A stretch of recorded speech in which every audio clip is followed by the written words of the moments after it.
In this video, I'm going over some problems that we solve in class today about Newton's second law of motion.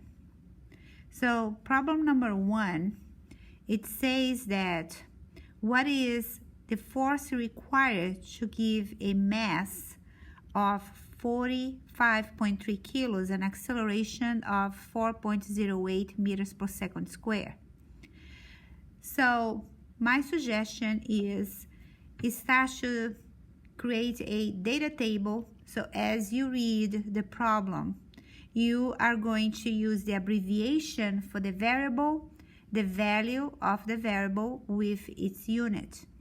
So here we have a mass of 45.3 kilos, an acceleration of 4.08 meters per second square, and the problem is looking for the force required to move.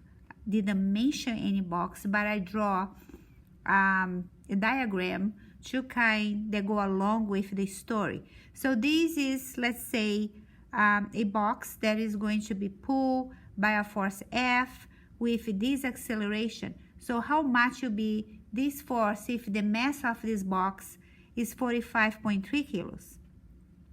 So we are using the equation that second Newton's law equation, which is the law of acceleration. So force is equal mass times acceleration.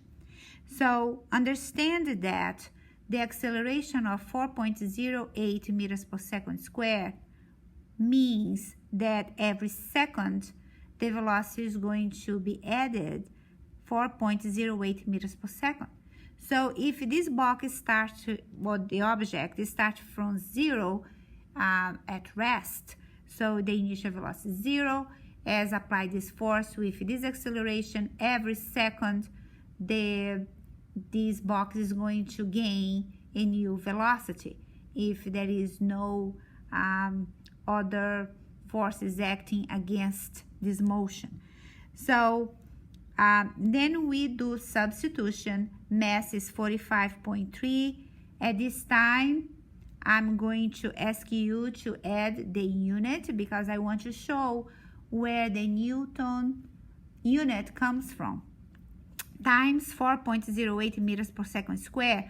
So in physics, we have two parts of a variable. You have a number and you have a unit. So we have, when you have a multiplication like this, you need to multiply the numbers and also you need to multiply the units. So these units will be kilos times meters per second square.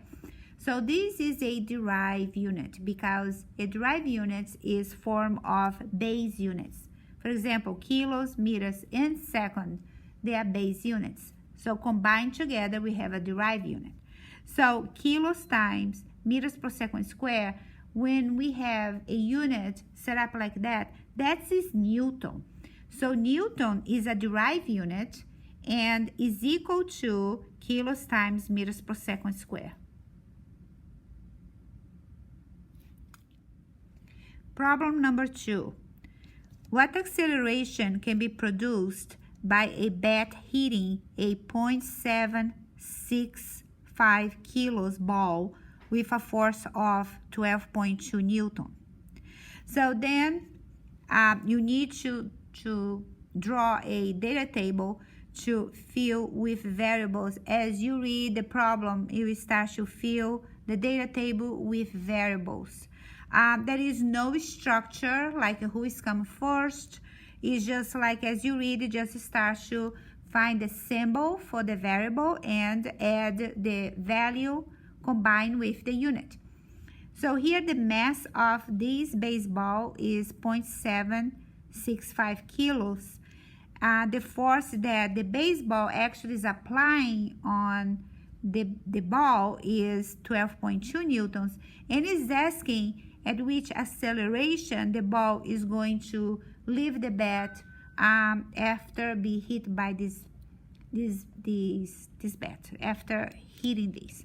Okay, so now we have the formula for acceleration in terms of the force and mass, which is the second Newton law right here. So we have a triangle with all three variables. So if you cover A is equal F over M, exactly what we have here. So we know that F is 12.2 newtons, the mass is 0.6765 kilos, so you divide both numbers and we have 15.9, and the unit for acceleration is meters per second square.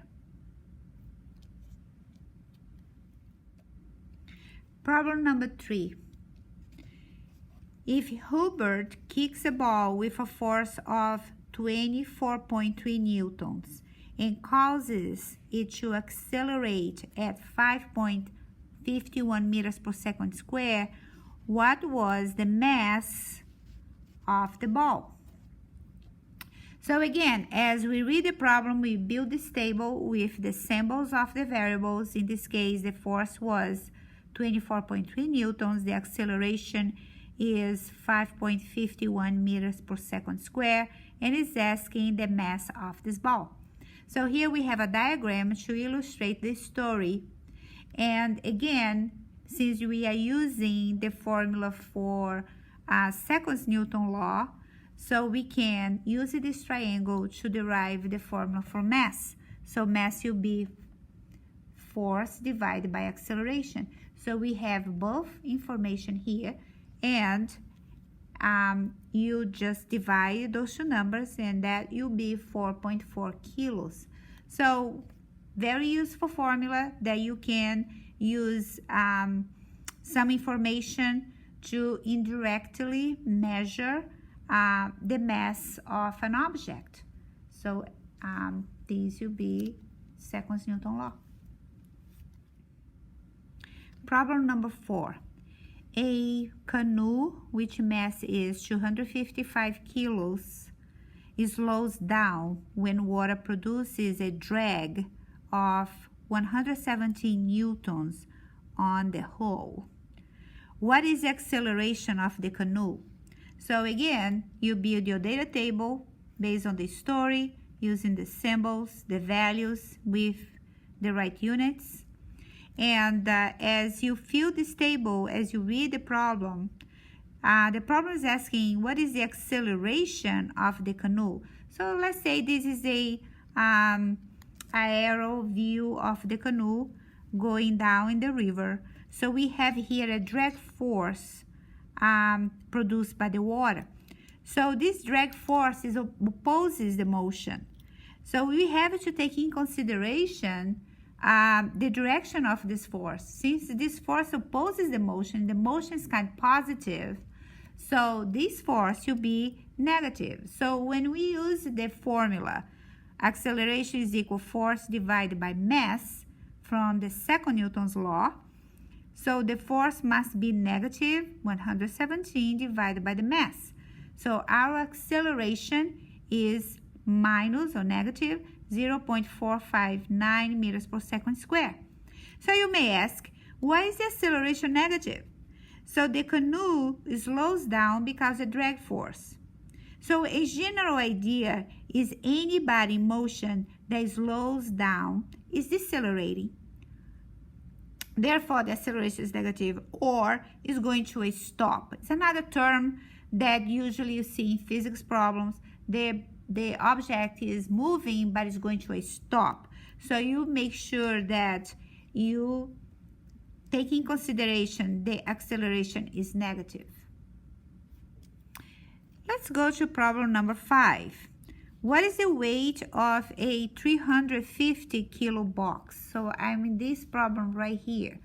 So we draw the box as to represent the story. We know the weight is a force from the center of mass straight down. We are going to label this weight Fg. Now we know that from previous lessons that the weight Fg is equal to the mass of the body times the acceleration of gravity. So acceleration of gravity is 9.8 meters per second square. Even though the body is not falling, but we still is subject to the acceleration of gravity, is also called the field of gravity. So it's a field. So we use this value here. So this problem is to bring that up, that g is also an acceleration, which is 9.8 meters per second square. So that's the formula. Fg is equal to mg. The mass was given in the problem is 350 kilos times 9.8, and that will be the weight of this box. It looks stationary, but that's the weight of the box in terms of newtons.